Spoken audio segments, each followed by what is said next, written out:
Bom dia a todos. É um prazer recebê-los todos aqui nesse primeiro webinar do ano do Ibracon e é com grande satisfação, né, que a gente começa esse ano com 123 já aqui online preparados, né, para ouvir o assunto de hoje. Então, tem muita demora aqui para a gente começar esse webinar. Eu passo a palavra para o nosso presidente, o presidente da Diretoria Nacional do Ibracon, Sebastião Soares. Sebastião, é com você, seja muito bem-vindo. Muito obrigado. Primeiramente, bom dia a todos. Um feliz 2026 para aqueles que eu ainda não tive a oportunidade de interagir. Estou impressionado positivamente, né? Estava falando aqui para o Madison e para o Rockenbach um pouquinho antes de nós ingressarmos. O número de inscritos, né? E aqui a gente vê o número de participantes, 150 profissionais, né, da auditoria no meio da busy season, né? Nós estamos no meio da tempestade, né? Então, assim, o que indica é que a gente está no caminho certo, né? Esse é o primeiro seminário, o primeiro workshop que o Ibracon está realizando. Acho que bastante oportuno e bastante importante, né? Seja pela importância da auditoria, pelo momento em que a gente vive, né? Aqui sem entrar em detalhes, mas a gente vem passando por um momento onde muitos dos questionamentos pelos fatos ocorridos, da importância da auditoria, do porquê da auditoria tem vindo à tona. Então, acho que esse é um momento bastante oportuno. Obviamente, a gente não vai comentar aqui em casos específicos, não é esse o propósito, mas acho que talvez um seminário como esse ele é importante, né, para a gente relembrar de algumas mensagens importantes quando a gente está fazendo, né, a nossa auditoria lá em campo e também talvez reenfatizar a importância da auditoria independente para o mercado de capitais, para a sociedade de forma geral, né? E como que a gente coletivamente a gente pode eventualmente endereçar uma série de questões para que a gente possa melhorar, né, a qualidade das nossas entregas, para que a gente possa ter uma transparência maior, para que a gente possa ter uma auditoria entregue com a qualidade, com os cumprimentos necessários por interesse público, né, por interesse do mercado de capitais. Então, de novo, assim, a gente não vai entrar, obviamente, em nenhum caso específico, né, então já estou adiantando aqui, nós vamos ter oportunidade, obviamente, para perguntas e respostas, mas a ideia aqui a gente não é discorrer em casos específicos, e sim dar um overview aí sobre a auditoria, a importância da auditoria, pontos críticos, pontos de atenção que a gente tem que tomar em conta aí enquanto estamos aí nesse momento de entrega dos nossos trabalhos. Então, eu queria de antemão agradecer aí ao Rockenbach e ao Madison, né, pela disponibilidade tanto em organizar, obviamente o Ibracon aqui está sendo um instrumento, né, de divulgação e de canalização do evento, mas a organização e os debates, obviamente, ficaram com o Rockenbach e com o Madison. Então, em nome da diretoria aqui do Ibracon, gostaria muito de agradecê-los e desejar a todos aqui um excelente evento, um excelente bate-papo. Tá bom? Vamos lá. Bom, mais uma vez, bom dia a todos.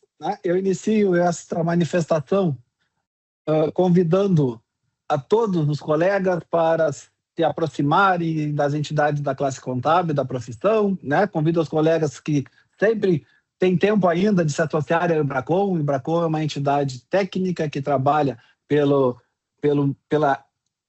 qualidade dos trabalhos da auditoria, né, pelas questões vinculadas com firmas de auditoria e auditores independentes. Enfim, é sempre bom a gente fazer esse convite, né? Queremos os auditores próximos da entidade, queremos auditores participando e queremos auditores associados dentro desse âmbito. Participe também das atividades que os Conselhos Regionais de Contabilidade de todo o Brasil fazem, proporcionam, desde comissões de auditoria independente até outras coisas, porque nós queremos uma profissão forte, nós queremos uma profissão alinhada com o que o mundo espera de nós, né? Quanto mais fortes forem as nossas entidades, melhor será para todo mundo.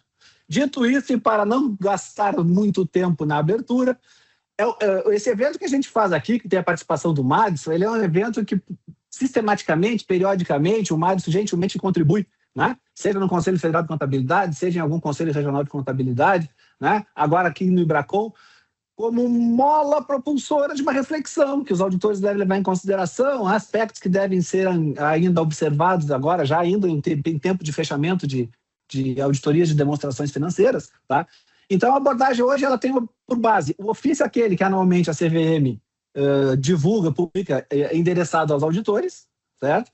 E também aquilo que está em atualização, o ofício do ano passado, mais as atualizações que já podem estar aí vindo e que serão contempladas no próximo ofício, que sai aí normalmente no primeiro semestre de cada ano. De imediato, então, agradecendo antecipadamente a disponibilidade e a participação do Mads, passo a palavra para o Mads para poder fazer a apresentação dele. Obrigado, Rogério, obrigado, Sebastião, pelo convite. Como regulador, né, nessa tarefa difícil aqui, né, de ser aquela pessoa que controla e fiscaliza, supervisiona a atividade, é sempre muito importante a gente colocar, dar uma cara naqueles ofícios, né? Dar uma cara naquele cara que fica mandando ofício, a equipe que fica cobrando. Eu sempre gosto dessa oportunidade, porque a gente se coloca, recebe esse retorno de vocês através das perguntas, através do debate, e é muito bom para a gente, tá? Não só eu, como toda a minha equipe, ela concorda com isso, que é muito bom esse debate, essa participação, essa troca. Tá? Algumas vezes presenciais e aqui agora como webinar. Então, agradecendo muito essa oportunidade. Letícia, se puder passar para o próximo. Como um dever de ofício, tá? Eu tenho que colocar sempre qualquer apresentação que eu faço representando a CVM, que as opiniões expostas aqui ao longo dessa apresentação são exclusivamente minha responsabilidade.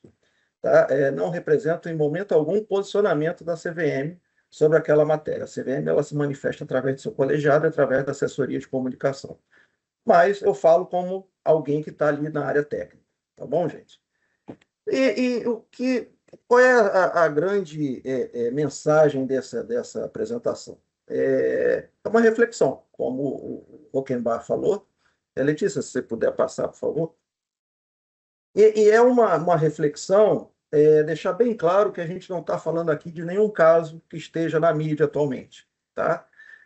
Deixar esse ponto bem marcado para vocês. A gente está aqui falando exclusivamente das ações que nós fazemos cotidianamente há anos, estamos fazendo, vamos continuar fazendo muitas delas, tá? Trazer esse resultado, a nossa experiência, deixar claro que essa mesma palestra, essa mesma apresentação, eu fiz lá a convite do CRC do Rio Grande do Sul, lá em agosto de 2025, lá no Sul.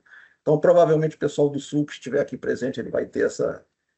Poxa, ele está repetindo? Não, é repetido de propósito, porque eu fiz uma coisa para o Sul e aqui a gente vai fazer em um ambiente maior, tá? E como o Rockenbach falou, ele traz como base, né, dessa palestra os nossos achados e o ofício circular CVM, né, que a gente emite anualmente, eu venho emitindo anualmente. O último emitido é o 1/25 e a gente já está em fase de preparação do 26, já está começando a coletar esses achados e trazer. Letícia, por favor. E aí, gente, a primeira reflexão, essa reflexão aqui, ela foi bombástica lá no Sul, né? E eu acho que a gente tem que parar e refletir aqui um pouquinho. E a pergunta que eu faço, na verdade são duas, mas a primeira, vamos separar essas perguntas. Qual é o papel do auditor contábil independente, né? E veja que eu deixei vermelho papel e vermelho independente, tá? No mercado de valores imobiliários. E aí, gente, o que a gente, como regulador, vê aqui? Né?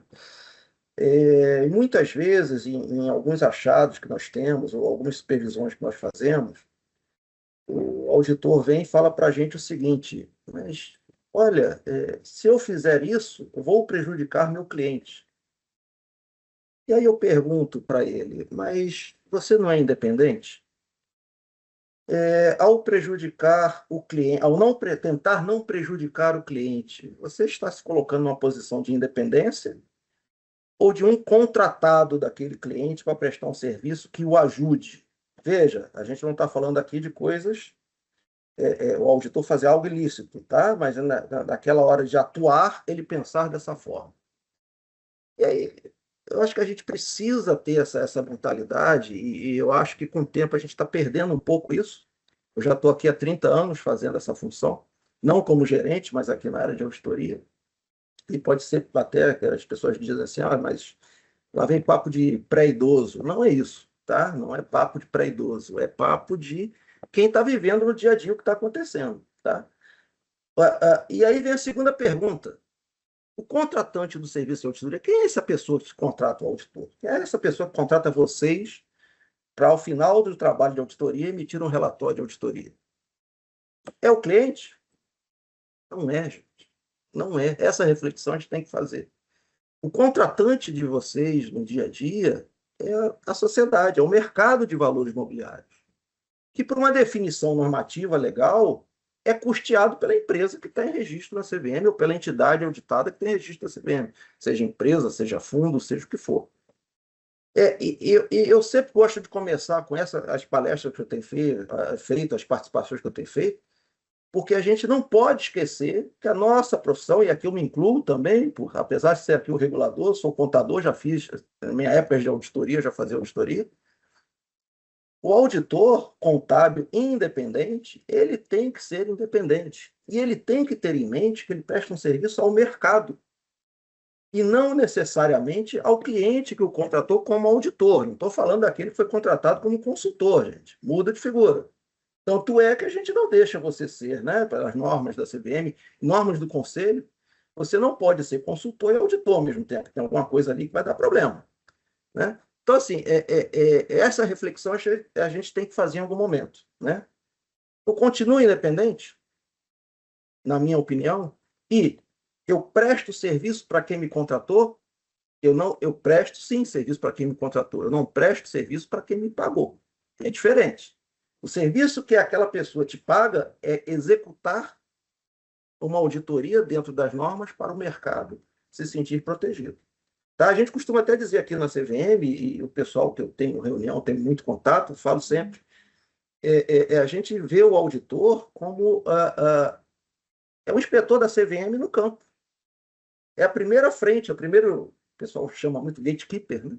É o primeiro gatekeeper que está lá zelando pelo mercado. Esse é o papel do auditor. Tá? Letícia, por favor.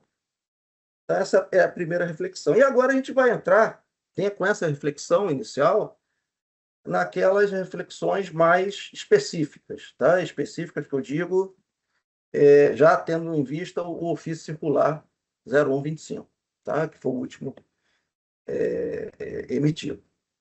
Participação do Volkenbach em qualquer palestra ou evento, a primeira coisa que eu trago é o CRE. É algo que eu participo também. A gente se encontra, a gente se reúne, né? Nas reuniões do CRE, a CVM sempre está presente. E é assim, a nossa menina dos olhos, né? A gente brilha quando fala de CRE, a gente brilha quando fala de educação continuada, porque a CVM interage muito com o CRE e com a Comissão de Educação Continuada. E aí a gente traz algumas reflexões em relação ao CRE. Quais seriam? Principalmente, né? Que a gente vê muito acontecer todo ano. E está agora para sair, não sei se o André já mandou a relação para todos os auditores, né, dos que foram selecionados esse ano, mas se não saiu, está saindo. E o que a gente tem visto de tentativas de burla, e aí, gente, me permita usar essa palavra, tentativa de burla ao sistema, ao programa do CRE. Existem alguns auditores que eles têm a prática ruim de indicar o revisor, mas não efetuam a contratação. Né? Já indiquei, mas depois ele não leva a contratação até o final. O que acontece com isso? Né? O CRE ele controla isso e informa a CVM no final. Então, você provavelmente vai responder a um processo administrativo, né? Vai ser chamado a prestar contas, e se esse procedimento for uma reincidência, você é suspenso do nosso cadastro e você fica impedido de atuar no mercado de valores. Né? Então, esse, assim, eu acho que é o pior dos mundos. Tá? Se você não cumprir o CRE, as prerrogativas, as determinações do CRE, por 2 exercícios num período de 5 anos, você fica automaticamente suspenso. E o grande detalhe é que você só volta quando você for revisado, ou seja, você submeter ao CRE, de vontade própria, por vontade própria, ninguém vai te mandar você fazer essa revisão.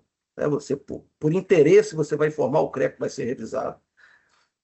O seu revisor vai ter que emitir um relatório sem recomendações, limpo. Está tudo ok, está tudo perfeito. Se tiver qualquer recomendação, você já não entra, você não consegue voltar pela norma da CVM. Tá? Então, assim, o prejuízo para quem tem essa prática tende a ser muito grande. Então, eu acho que tem que ser melhor pensado. Um outro problema que a gente tem... Pode continuar, por favor, Letícia, obrigado. Um outro problema que a gente tem aí também no CREA ainda é que a gente vê isso na reunião do CREA, o Rockenbach está aqui, ele é um testemunha viva disso. Muitas vezes o revisor faz recomendações, né? Recomenda planos de ação, é estabelecido entre o revisor e o revisado um plano de ação, fechado aquele plano de ação, o revisado se assume o compromisso de fazer aquele plano de ação, e quando vai o outro revisor lá, você vê que as melhorias não são recomendadas, as recomendadas não foram efetuadas. Tá? Nossa equipe de inspeção ela também vê isso hoje. Tá? Então, quando você é inspecionado, fiscalizado pela CVM, que a gente manda 2 inspetores diretamente para conversar com o sócio, trabalhos, verificar todos os trabalhos, isso é visto. Isso é um ponto que a gente tem notado uma reincidência em alguns casos. Tá bom? E o terceiro ponto, que nessa questão do CREA, que a gente também já está estudando uma forma de fechar essa porta, é aquele auditor que ele se submete ao CREA, ele contrata o revisor emite o relatório, tem plano de ação, tem recomendação e ele não faz nada. No ano seguinte, inadequado de novo. No outro ano, inadequado. Gente, se você contrata alguém, está como inadequado, né? O revisor te considera inadequado, teu controle de qualidade, e você não faz nada e vai perpetuando isso, também é uma tentativa de burla que a gente vai fechar essa porta, a gente já está em negociação com o CREA, já está conversando com o CREA em fechar essa porta. Tá? A gente tem que alterar um pouquinho a nossa legislação, a nossa resolução, mas a gente vai fechar isso. Tá? E lembrando sempre o seguinte, descumprir o CREA por qualquer motivo, você está sujeito às penalidades que estão lá na resolução 23. Tá? Então, assim, eu sempre começo com o CREA, eu acho que é importante esse disclaimer. Tá? Letícia, por favor, se puder passar. Bom, o que a gente tem visto? Vamos lá, né, nos nossos pontos de achados. Né? Tudo isso, gente, com base em supervisões e processos específicos de inspeção e fiscalização. Okay? 2 pontos que chamam muito a nossa atenção, porque ele é antes de você executar o trabalho. Você tem que estar preparado para começar a fazer o trabalho. NBCPA 01 e NBCPA 02, as ISQMs que foram, né, trazidas, absorvidas, né, no nosso ambiente. É triste, mas a gente chegou à conclusão que poucos auditores estão aderentes a essas normas. Tá?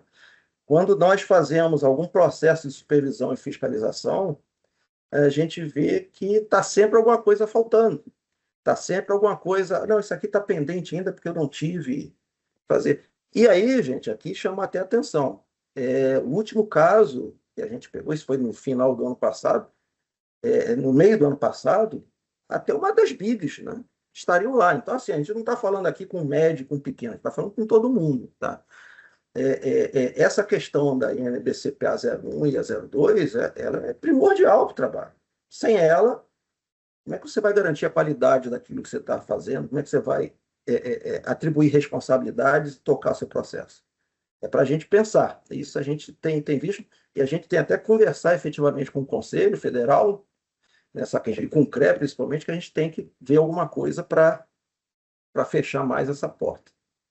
Um outro problema, e aqui, gente, lembrando bem, tá? Essa apresentação aqui foi antes dessa mídia toda que está tendo agora aí. Tá? Está lá na norma, e inclusive está na norma da CVM, né? Tem uma norma específica do Conselho, tem uma norma do COAF e tem uma norma da CVM. Verificação de PLD e FTP. A gente tem feito, quem está no campo hoje, quem está trabalhando, a gente tem feito uma ação de supervisão em cima de procedimentos de PLD e FTP. Notificamos alguns auditores, tá? Se eu não me engano, nós notificamos 15 auditores, tá? Em torno de 15 auditores, para ver como estava esse sistema deles. E com 3 ou 4 exceções, tá? O que a gente tem visto é que os auditores têm feito, na verdade, um checklist. Mas aquele checklist assim, conversei com o administrador, ele não tem processo, ok. Conversei com outra pessoa, ele não tem processo. É uma folha. É uma folha. Você não tem indicação de você procurar em algum lugar, que você jogou no Google para ver se o nome da pessoa aparece, se tem alguma coisa. Gente, e PLD-FTP está lá na sua aceitação cliente. Né? Ela está lá na aceitação cliente. Se você tem um cliente complicado, né, você vai ter que ter um risco. Você tem um risco de auditoria maior, você tem que ter outras atitudes em relação àquele cliente. E veja, a gente começou a trabalhar com isso. Esse ano, a gente, efetivamente, a gente alertou os auditores por ofício. Mas, esse ano agora, se você reincidir nesse processo, né, quem for questionado, você já vai começar a ter o famoso termo de acusação, que é aquele processo administrativo sancionador, porque a gente deu chance para você atualizar seu procedimento, melhorar seu procedimento, e você não fez. Tá? Então, assim, a gente chama atenção para esses 2 pontos. Isso aqui está antes da execução dos trabalhos. Tá? E a gente tem visto isso com um problema muito sério atualmente. Letícia, por favor. Bom, e aí voltamos agora para aquela coisa das reflexões existenciais, né, de nós, contadores e auditores. Primeira delas, auditor, ele tem que estar baseado no ceticismo no seu relacionamento comercial com o cliente. Tá, volta lá naquela primeira pergunta, né? Poxa, eu gosto muito desse meu cliente, ele é um cara legal, é uma pessoa que sempre faz o que eu quero, muito solícito, então ele tem uma planilha que não tem checagem nenhuma, mas ele nunca mentiu para mim, vou fazer. Eu preciso desse cliente. São frases que a gente tem que ter em mente, né, no nosso dia a dia como auditor. Né? Eu confio, a gente confia em todo mundo, desde que você me prove que eu posso ter confiança em você. O que a gente tem visto hoje, e eu tenho falado essa palavra ceticismo não é de agora, tá? Eu já tenho falado isso há muito tempo, em reuniões com o próprio Bracon, o sentimento que nós temos aqui na supervisão, tá? É de que, de alguma forma, o ceticismo está acabando. Tá? O ceticismo está virando apertar o F5. Alguém te entregar um documento digital. Né? A gente não tem visto esse ceticismo, mas aí alguns vão falar assim, mas eu sempre fiz certo. Ótimo, se você sempre fez certo, continue. Porque se a gente não trabalhou com isso, né, através de um ofício, de uma apuração com você, que você fez certo. Então, continue. Mas aqueles que recebem o ofício, uma solicitação de esclarecimento, e em que a gente menciona a palavra ceticismo, é porque a gente nota que alguma coisa não está legal. Tem algo que está fora do... Tá? Vocês não têm ideia das supostas evidências de auditoria que a gente recebe quando a gente questiona alguns auditores. Tá? Cópia da cópia digital, cópia de um documento digitalizado em que você vê que a assinatura digital foi colada. Assim, gente, não é possível. Sabe? São coisas que a gente tem que... Que ceticismo é esse? Eu vou acreditar em tudo só porque ele mandou para mim? Tá? Então, esse é um ponto. E aí, qual é o ponto? Quando a gente questiona, mas olha só, você fez isso por qual motivo? Foi baseado no meu julgamento profissional. 90% das respostas que nós temos hoje na CVM para os questionamentos que nós fazemos estão atreladas ao julgamento profissional. Mas por que você não pegou essa evidência complementar aqui, que foi citada na evidência primordial? Não, porque no meu julgamento profissional eu não precisava disso aqui para confirmar o óbvio que eu já tinha. Por que você não fez esses papéis de trabalho aqui? Não, porque esse papel de trabalho, montando essa situação, não me daria uma evidência maior do que eu já tinha baseada no meu julgamento profissional.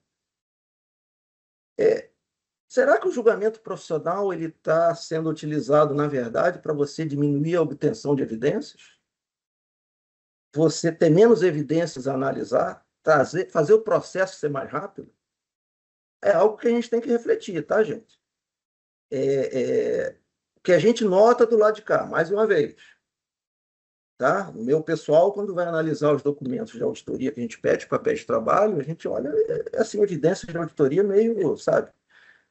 Tem algumas que são ótimas, né? Conversei com o administrador e ele me disse que nada tinha a relatar. Aí você procura uma ata da reunião, um e-mail trocado.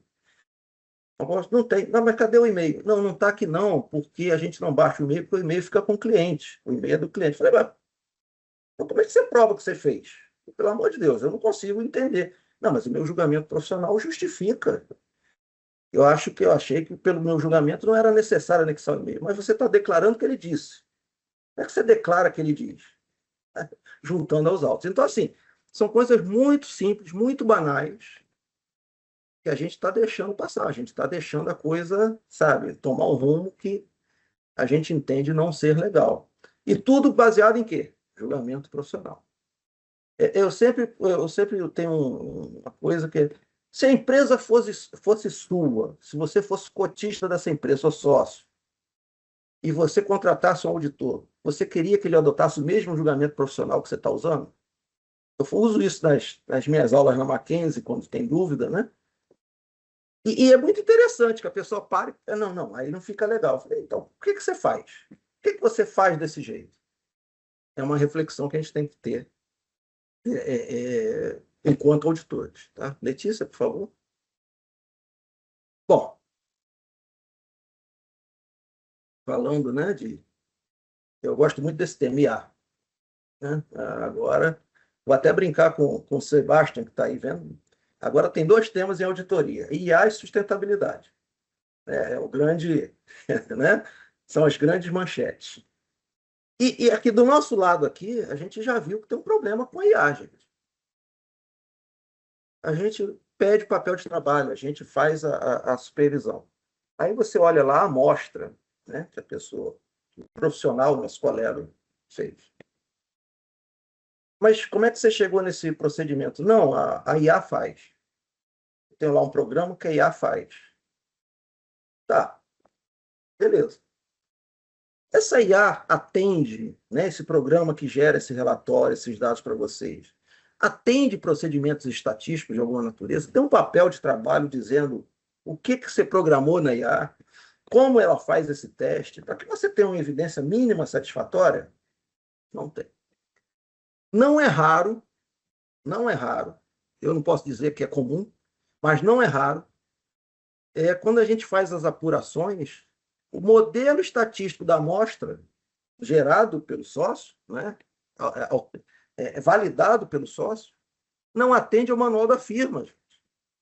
O manual da firma diz que você tem que fazer procedimentos A, B, C, D e E. Ele vai e faz o E, e dá como julgamento profissional, tá legal. Peraí, se o manual da firma diz que você tem que adotar A, B, C, D e E, por que você só faz o E? Né? Será que as firmas estão vendo isso? Será que os auditores, será que você, pequeno auditor, quando pede o seu gerente lá para fazer a amostra, você está vendo isso também? Você está prestando atenção com isso? E aí a gente volta. Se você não presta atenção com isso, o ceticismo está indo embora. Voltamos à questão inicial do ceticismo. Tá ok? Bom, e aí fica legal. Aí tem esse caso aqui, eu acho fantástico. Vocês já ouviram falar em amostra da amostra? A amostra da amostra. Esse aqui é um caso em que você tem um procedimento em que a sua firma manda você fazer uma amostra, ou você tem um procedimento de estabelecer uma amostra no planejamento, e o sócio, né, o responsável, define junto com a sua equipe que ele vai fazer uma amostra da amostra, porque no julgamento profissional dele não tem necessidade de ir à frente. Então, seria mais ou menos, gente, assim, isso foi um caso que a gente viu, tá? São casos do ano passado que a gente viu. Você tem um fundo imobiliário com 5 empreendimentos, tá? 5 empreendimentos. O sócio determina no planejamento que ele vai fazer uma amostra olhando as fichas do imóvel, né? Em São Paulo é matrícula, aqui no Rio a gente chama de certidão de ônus reais, mas é aquela do RGI. Okay? vai olhar tantas fichas, matrículas e certidões. Quando a gente pegou o papel para analisar, os papéis de trabalho para analisar essa questão de precificação e existência dos ativos, descobrimos que dos 5, ele pegou um empreendimento e fez uma amostra em cima desse único empreendimento. E validou a existência dos ativos. Eu falei, gente, mas peraí. E aí, quando a gente perguntou, a resposta foi, mas o administrador ele trabalha certinho e ele fez certo para esse. Gente, a amostra da amostra, procedimento estatístico é esse. Quer dizer, você focou em um e com esse foco em um, você foi a todos. Né? E eu falei de fundos, porque esse foi um fato clássico. A gente tem isso também com auditores de indústria, tá? Então, assim, a gente tem que parar e pensar alguma coisa. Mais uma vez, julgamento profissional é quando você chega em alguma coisa que você tem que decidir e aí você usa seu julgamento para tomar uma decisão. Você cortar trabalho, desculpa a franqueza, cortar trabalho, diminuir custo, diminuir horas. Custo não, que às vezes a gente diminui horas, mas cobra do outro lado. Né? Diminuir trabalho, para agilizar o trabalho, assumindo o risco. Se você está assumindo o risco, com o seu julgamento profissional, você tem que pagar por esse risco. É a opinião de quem está do lado de cá, tá bom? Letícia, por favor. Bom, vamos lá. Outra reflexão. Também todo dia, tá? Todo dia a gente encontra isso aqui. Auditoria de estimativas contábeis, né? A gente está falando aqui de algo... laudo de avaliação, né? Estão aqui direto. Mas não é só laudo de avaliação, você tem impairment, né? Você tem um monte de coisa que atua como estimativas, contingências, um monte de coisa. Né? E aí, gente, no dia a dia, a primeira coisa que a gente nota, você pega para analisar o que o auditor disse sobre aquela análise, aquela verificação daquela estimativa que a empresa usou, para a razoabilidade daquela estimativa. E a empresa, sei lá, vamos chutar aqui, falou, olha, eu vou ter um crescimento de 10% ano que vem. E isso influi lá nas estimativas que ela usa, sejam laudos de avaliação, tudo usa com essa projeção. Mas quando você vai olhar os papéis de trabalho e volta no histórico, a empresa vem de prejuízos, por exemplo, a redução de receita há 3, 4, 5 anos. E ele coloca agora que ano que vem vai dar 10%. Aí quando você volta mais um pouquinho, olha o papel de trabalho do ano passado, essa mesma projeção de 10% está lá. Olha, mas peraí. Já falou que ia crescer 10% e isso mexeu em todo o seu valuation. O auditor ficou quieto, não aconteceu. Agora que ele entra, fala a mesma coisa, você não faz nada para mudar isso? Você não criou nenhum ceticismo, gente. Voltamos lá no ceticismo. Não criou nada, é tudo aceitável, vamos assim mesmo? Então, assim, a gente tem que parar e pensar, tá? E assim, nosso entendimento aqui, comparação de estimativas, a primeira coisa é o passado, gente. Tá? Como é que foi no passado? Né? Mais uma vez, se fosse você decidindo investir, usando aquela informação, você jogaria seu patrimônio lá dentro? É simples, gente. É simples. E outra coisa que a gente tem que começar a refletir também, a gente vê todo dia. O que é revisar? A gente botei até aqui auditar, mas revisar, né, as projeções, os laudos, né, ter uma certa... O que é isso? É você ver a razoabilidade, é você olhar, é você validar se as premissas são boas, até os cálculos estão certos, mas a projeção é boa, não. Gente, a maioria dos trabalhos que a gente tem recebido aqui de revisão de estimativas contábeis é verificar se a soma está certa, se o percentual está certo e se o valor que está lá na estimativa é o valor que reflete que está no balanço. Mas isso eu acho que o pessoal da contabilidade, né, e o financeiro da empresa já fez. Eu acho que o papel do auditor é esse? Não. Né? Então, assim, a gente tem que parar e refletir sobre isso. Porque, vejam, gente, a nossa preocupação aqui com o trabalho do auditor, ela é antes da coisa ficar ruim. Depois que a coisa ficou ruim, ficou ruim. Né? Se você tomar alguns cuidados, a chance de você ser responsabilizado por algo que a administração faça, porque o auditor não está ali para analisar a gestão, o auditor está ali para auditar. Né? O auditor não está ali para pensar no cliente como um amigo que tem que preservar, ele está ali para auditar e contar a verdade para a sociedade. Então, gente, são reflexões que a gente está trazendo para que a gente possa pensar a respeito. Letícia, por favor. Essa aqui agora, ela é terrível, né? Está lá na norma, né? Evidência de auditoria, ela tem que ser apropriada e suficiente, né? Apropriada para embasar a sua opinião e suficiente para que alguém com conhecimento razoável consiga chegar às conclusões que você endereçou. Eu sempre uso aqui um exemplo, né? Tá. Essa frase que está aí, essa pergunta. A praxe de mercado deve prevalecer sobre as normas profissionais de auditoria independente? De onde que eu tirei essa praxe do mercado? Também com a experiência, tá, gente? Há alguns anos atrás, uns 2 anos mais ou menos, tivemos um caso em que o auditor tinha que verificar ativos. Tá? No caso, era um fundo que tinha ativos, né? Fundo imobiliário, ativos eram salas, investimentos e tal. Pedimos os papéis de trabalho, relatório limpo, tudo certo. Nada, nenhuma reclamação na mídia, nada, tudo certinho, pagando lá o que tinha que pagar, nada. Tá. E aí, fomos analisar os papéis de trabalho. Ao analisar os papéis de trabalho, vimos que as matrículas dos imóveis, né, ônus reais daqueles imóveis que foram usados na amostra, eram de 5, 6 anos atrás. 5, 6 anos atrás. O auditor deu. E aí o auditor, quando questionado, vira para a gente, isso teve uma reunião que minha equipe participou, e fala assim, mas a praxe de mercado é essa. A praxe de mercado, ele me dá ônus reais, eu olho os aluguéis. Se bateu, bateu, eu não vou fazer mais nada, porque o mercado funciona assim. E aí eu sempre faço a pergunta, gente, se você fosse comprar um imóvel para saber se aquele que você está comprando, né? Porque é isso, quando você compra uma cota, quando você olha uma demonstração, você está comprando uma cota de algo que existe, né? Você compraria um imóvel em que uma matrícula, ônus reais, tem 5, 6 anos? Sabe, não justifica. Ah, mas o administrador é que tem que me dar. Não, se o administrador não te deu, você tira a certidão de ônus reais e cobra dele. Coloca no contrato. Se você não me der tudo atualizado, o que eu puder tirar, eu vou tirar e vou te cobrar. Gente. Aí eu vou ter uma evidência de auditoria que não é apropriada nem suficiente porque o administrador não deu. E aí a gente vai voltar a esse tema já aqui, ó, lá embaixo. E aí a pergunta que eu faço é normal fazer errado? É normal eu ter por exemplo, uma prática de em 1.000 contas que eu tive a pagar no mês, 1.000, eu selecionar 30 notas para verificar, né,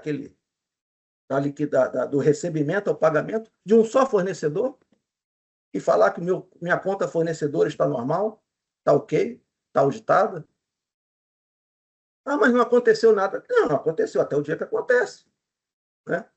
E eu estou usando 1.000 aqui, gente, para dar um exemplo pequeno. Mas e se fosse 50.000 notas, até mais notas que a gente já pegou, né? Um único fornecedor olhando 30 notas desse fornecedor. Que certeza eu tenho que eu tenho um controle de contas a pagar, que meu balanço está atualizado? Então, são situações que a gente tem que pensar. E uma nova, essa aqui não estava lá naquele... eu não levei lá para o Rio Grande do Sul, Rockenbach, mas eu estou incluindo aqui agora. Abstenção de opinião até quando? E aí a gente tem que começar a refletir, porque aqui está falando de evidência de auditoria, né? Se você pede para o administrador, né, da empresa ou da entidade auditada os documentos e ele não te dá, a norma diz que a gente tem que abster de opinião, né? Olha, não tive acesso, limitação de escopo, abstenção de opinião. No segundo ano, ele faz a mesma coisa. Ok? Segundo ano, ele fez a mesma coisa. Você vai, tá bom. No terceiro ano, você faz a mesma coisa. Peraí, gente, tem alguma coisa errada. Você vai se conformar em ter abstenção de opinião sempre? Aí, desculpa, o que parece para o mercado? Parece que o relatório está sendo vendido. Está sendo sabe? Como é que eu vou dizer? Um pacto da mediocridade, né? Eu finjo que é audito, ele finge que me contrata e a gente resolve. Abstenção de opinião. Inclusive, a norma, a gente já teve um caso, inclusive, que o auditor chegou e falou assim, o auditor A gente teve acesso a documentos que o auditor fala assim: eu vou abandonar o seu trabalho se você não me der esse documento. O cara não deu e ele emitiu o relatório. E a norma diz que se o contratante não te der os meios para você exercer seu trabalho, você deve renunciar. Como é que você fica 5, 6 anos em um cliente que você audita, né, com abstenção de opinião e achando isso normal? Tem alguma coisa que não está fechando. Acho que a gente tem que refletir. Tá? Letícia, por favor. Aqui, até em prol do tempo aqui, porque senão a gente não vai ter pergunta. Deixa eu correr um pouquinho aqui. Essa aqui é outra reflexão que a gente tem que fazer, gente. Como está a execução do trabalho como um todo? E aí eu pergunto, aqui nosso problema aqui é com o sócio revisor do trabalho. E a pergunta é direta. O sócio revisor do trabalho que você faz, ele revisa seu trabalho como uma ponte de apoio para a sua empresa, para a sua firma e para você, para que aquele relatório seja bom e efetivo e atinja os objetivos? Ou ele só está fazendo faz de conta? Me desculpem, em alguns casos, a gente tem exemplos evidentes. O auditor apenas, o revisor, né, ele foi lá e assinou. Acabou.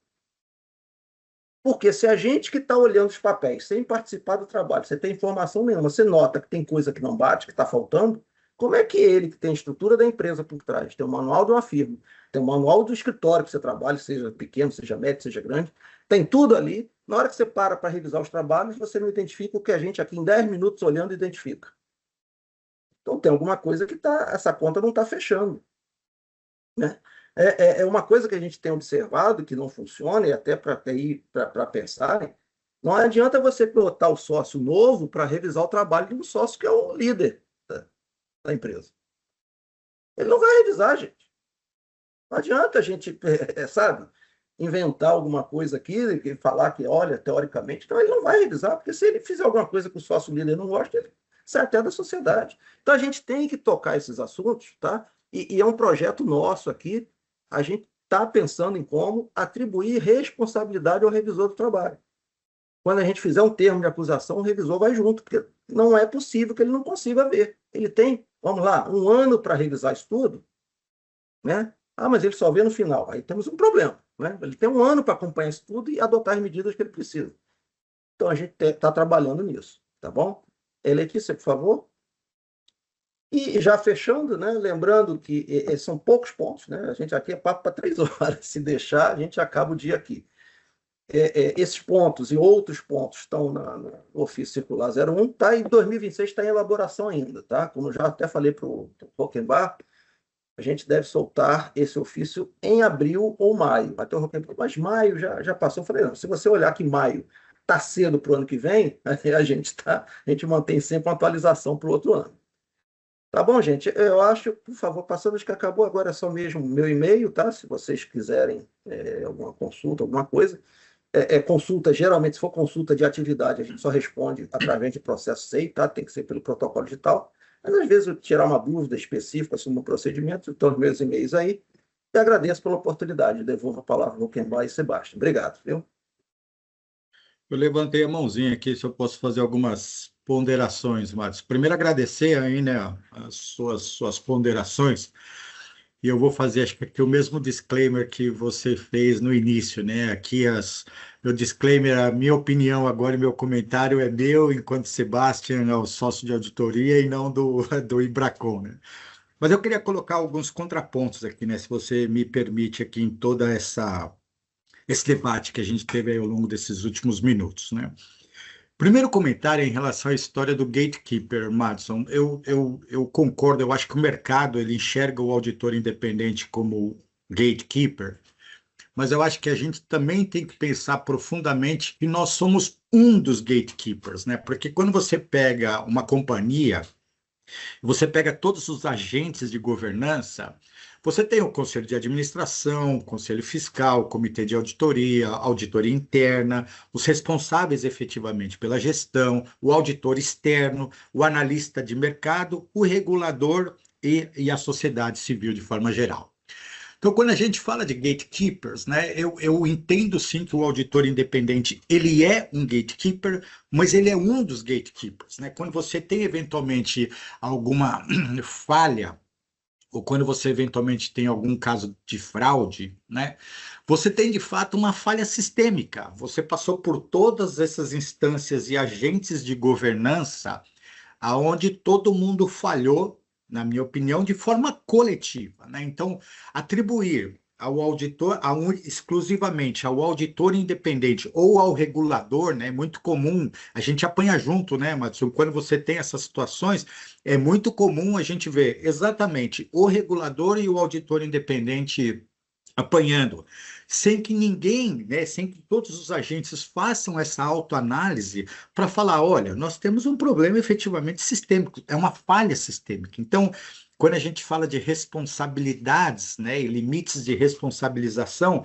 acho que vale muito um olhar e uma análise profunda, né, se a gente quer realmente endereçar, trabalhar em defesa do interesse público, eu acho que a gente tem que olhar genuinamente para essas questões. E aí, meu segundo comentário vai em relação exatamente aos exemplos que você trouxe aqui, né? Eu acho que uma parte que não tranquiliza, acho que não é a palavra certa, ou uma parte que me deixa menos inquieto é que você, em vários momentos da sua fala, você comentou que em alguns casos, né? Então, eu acho que super válido, porque você, enquanto regulador, está se deparando com as situações enquanto uma autarquia de supervisão e fiscalizatória, onde você fiscaliza, identifica essas situações, né, encaminha os ofícios lá para os seus regulados, né?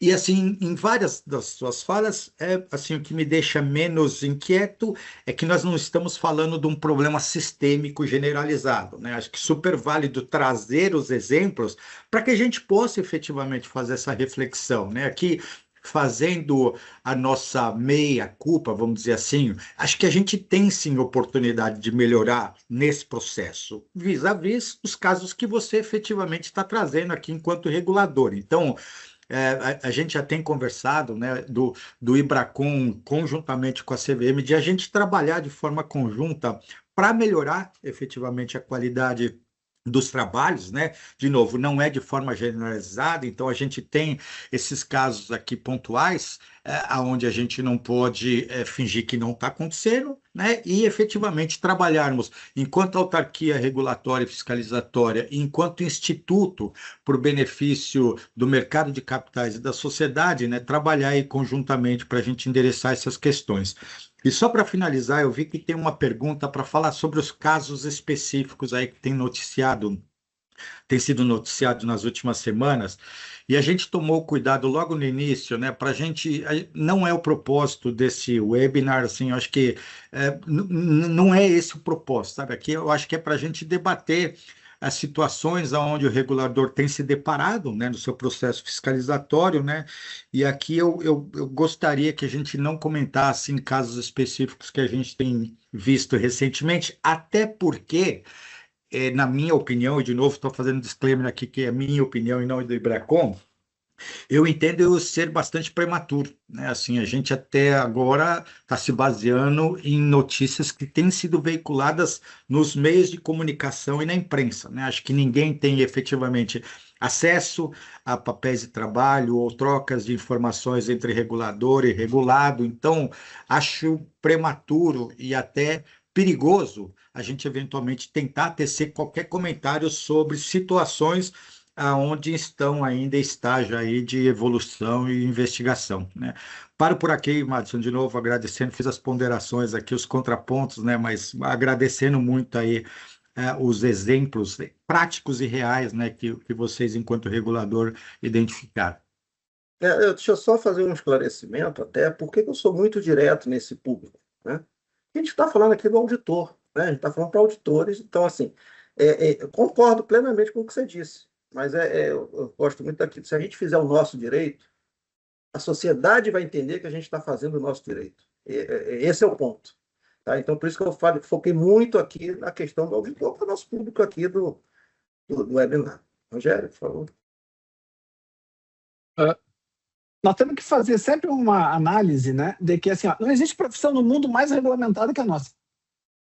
Não existe profissão no mundo que mais tenha participantes que interajam diretamente com ela, né? Seja reguladores, legisladores, né? Enfim, normativos contábeis, enfim. Né? A nossa profissão é efetivamente uma profissão global, certo?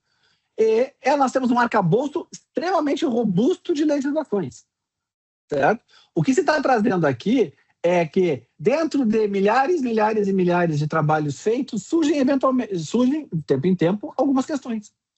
Quando nós formos pensar nisso estatisticamente, é próximo de quase nada. Isso no mundo. É só nós fazer uma pesquisa no mundo, de ver tudo que foi apontado, etc.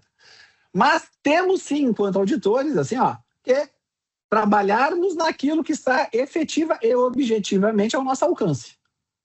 Melhor capacidade de treinamento, melhor capacidade de utilização de novas tecnologias que sirvam para o propósito do trabalho, certo? E isso, assim, o Ibracon, ao longo do tempo, ele oferece sempre. Né? Eu convido a todos os colegas, logo na sequência, a acessarem o site do Ibracon e conhecerem, verem como é que está funcionando as trilhas de conhecimento do Ibracon, os eventos do Ibracon, os cursos e treinamentos do Ibracon, certo? Então, auditores nós precisamos, assim, fazer a nossa parte. O Márcio falou uma expressão que eu gosto muito, né? Se nós fazermos o nosso bem feito, nós afastamos de nós, certo? Não de uma forma absoluta, mas afastamos de nós as questões que não dependem só de nós. O nosso processo de auditoria é um processo baseado numa série de engrenagens. Nós podemos pensar, né, naquilo que o Sebastião falou, né? Nós temos estruturas de CA, de comitê de auditoria, de conselho fiscal, de diretorias executivas, né, de reguladores, de fiscalizadores, e nós somos um dos participantes desse arcabouço e um participante importante, porque a sociedade deposita nos auditores, certo? Aquele conforto que ela busca em relação àquilo que eles examinam. Tá? Mas o mais que eu queria te trazer, assim, já encaminhando aqui pro finalmente e antecipadamente agradecendo a tua disponibilidade, né? Aliás, eu faço de público reconhecimento que o Márcio ele contribui muito, né? Nos nossos eventos, nas nossas discussões, ele está sempre participando, ele aceita os nossos convites, o que de nossa parte temos só a agradecer, porque isso é um mecanismo muito importante. Porque não adianta, quando o regulador vem para dizer, quando o regulador e o fiscalizador vêm para dar uma visão dele, esse é extremamente importante para nós, porque aí não é nós falando com nós mesmos. Né?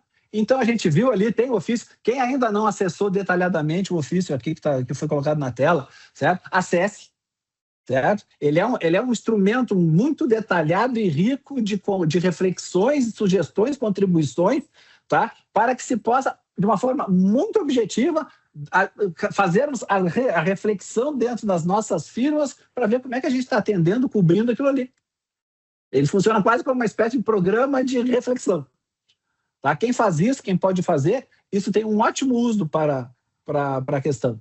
Mas, Márcio, uma questão que surge aqui é a questão vinculada àquela relação.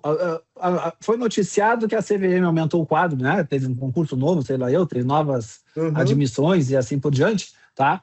E a CVM trabalha naquilo que ela mesma diz, né? Em termos da questão dos auditores, numa espécie de acompanhamento / gestão baseado em risco. Né?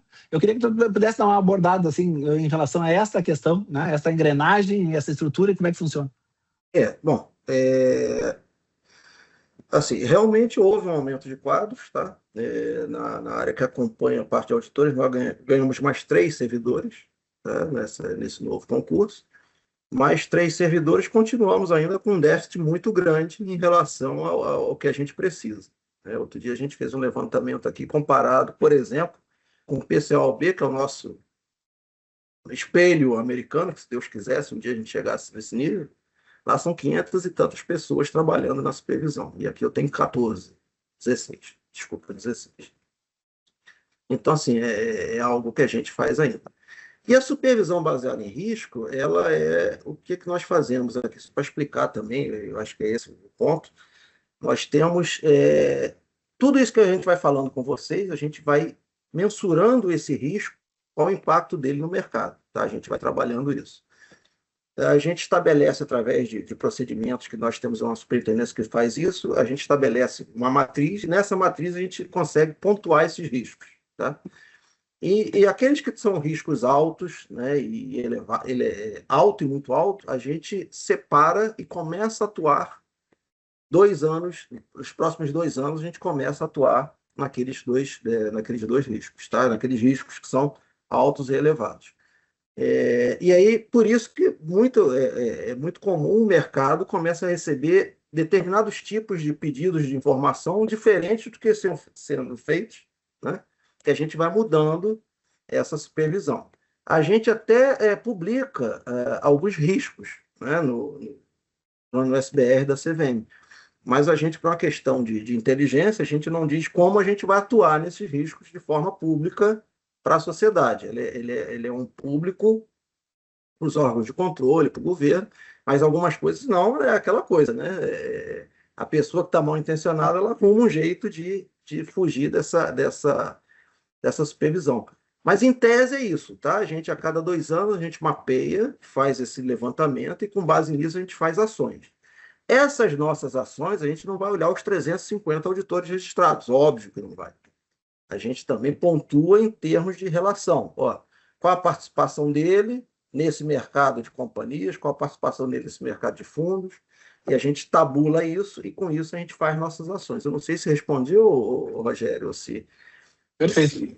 Tá? Mas seria esse o nosso mapeamento, tá? Perfeito.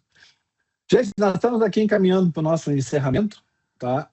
De novo, agradecendo aí a participação do Madison, do Sebastião, né?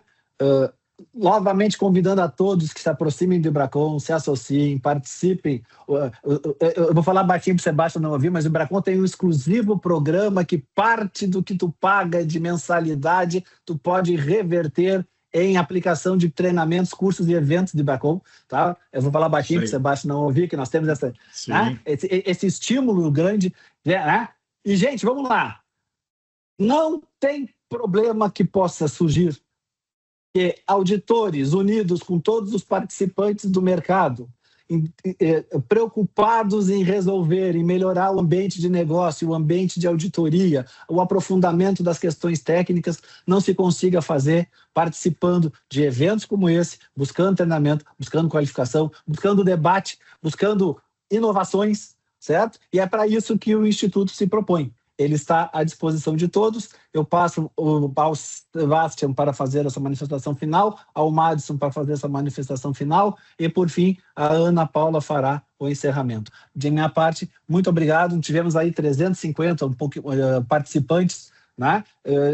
Aquilo que o Sebastião falou, né? Estamos em época de fechamento, mas aqui, ó, temos uma prova aqui, por este evento viva e materializada, de que auditores estão, sim, preocupados em aprender, em desenvolver, em acompanhar. São 350 colegas participantes do mercado que estão aqui assistindo e saem daqui com dicas, insights, objetivos do que podem aplicar imediatamente ainda nos seus trabalhos. Era isso, muito obrigado. Sebastião, por favor. Não, excelente, Roquebar, super obrigado aí, mais uma vez agradecendo a você aí, ao Madison, pela organização, pela participação. Bem curto aqui, Madison, sim, tem o Ibracon, eu acho que a gente tem uma relação bastante positiva, né, entre o Ibracon e a CVM, né? Então tem o Ibracon, sim, aí como uma fonte de parceria, uma fonte de treinamento, de capacitação, de debates. A gente enxerga, de fato, várias das ponderações feitas aqui por você enquanto regulador. A gente já tem debatido internamente, né, o que o Instituto pode e deve fazer para a gente relembrar e reexercitar muito essa questão do ceticismo profissional, da execução dos trabalhos lá na ponta da auditoria. Então, assim, tem assim o Ibracon, tenha certeza que o Ibracon aí, ao longo desse ano 2026, nós vamos trabalhar conjuntamente para que a gente, de novo, fortaleça as entregas, né, de novo, para a defesa do interesse público e para o mercado de capitais aqui no Brasil. Então, mais uma vez, muito, muito obrigado mesmo aí pela sua participação. Sebastião, obrigado, e Rogério também pelas palavras. Sempre agradecendo a oportunidade, tá? Eu gosto muito desses debates, dessa troca de conhecimento, da gente conversar, da gente expor nossas visões conservadoras como regulador, né? Mas eu acho que o debate vem daí, o enriquecimento vem daí, tá? E Sebastião, pode ter certeza que a gente sempre contou muito com o Ibracon, tá? nessas ações de treinamento, de capacitação, tá? Pode contar com a gente. Eu até estendo os nossos colegas aqui, contadores, né? Que eu também sou contador, gente. Eu não exerço auditoria, mas já passei por lá, especificamente, já estou do outro lado, que fazem parte dos conselhos regionais, estaduais, que queiram do CFC, que queiram fazer webinar, que queiram que a CVM participe, a gente está à disposição, até presencialmente, tem que aí é uma agenda que a gente tem que conversar mais, mas também é possível. A gente está sempre à disposição para interagir, se eu não puder, eu mando algum inspetor meu para fazer, capacitado, preparado, todos são. Então, deixar esse convite aqui aberto, agradecimento mais uma vez, tá? E um bom dia a todos. Tá? Ana Paula, por favor. Obrigada, Sebastião Rockenbach, nossos presidentes aqui da Diretoria Nacional e da 6ª Seção Regional do IBRACON. Madison, muito obrigada a todos que estiveram aqui até o final do webinar e para não me demorar aqui, um último recadinho, antes de encerrar, eu convido todos vocês a se inscreverem no próximo webinar do IBRACON, que é o encerramento das demonstrações financeiras na visão das firmas de auditoria de menor porte, que vai acontecer no próximo dia 9, das 14h30 às 15h30. Então, lá no nosso site, vocês têm todas as informações e o link da inscrição. E, finalizando aqui, esse foi mais um evento do IBRACON, confiança que forma, informa e transforma. Vejo vocês no próximo webinar. Até logo, tchau!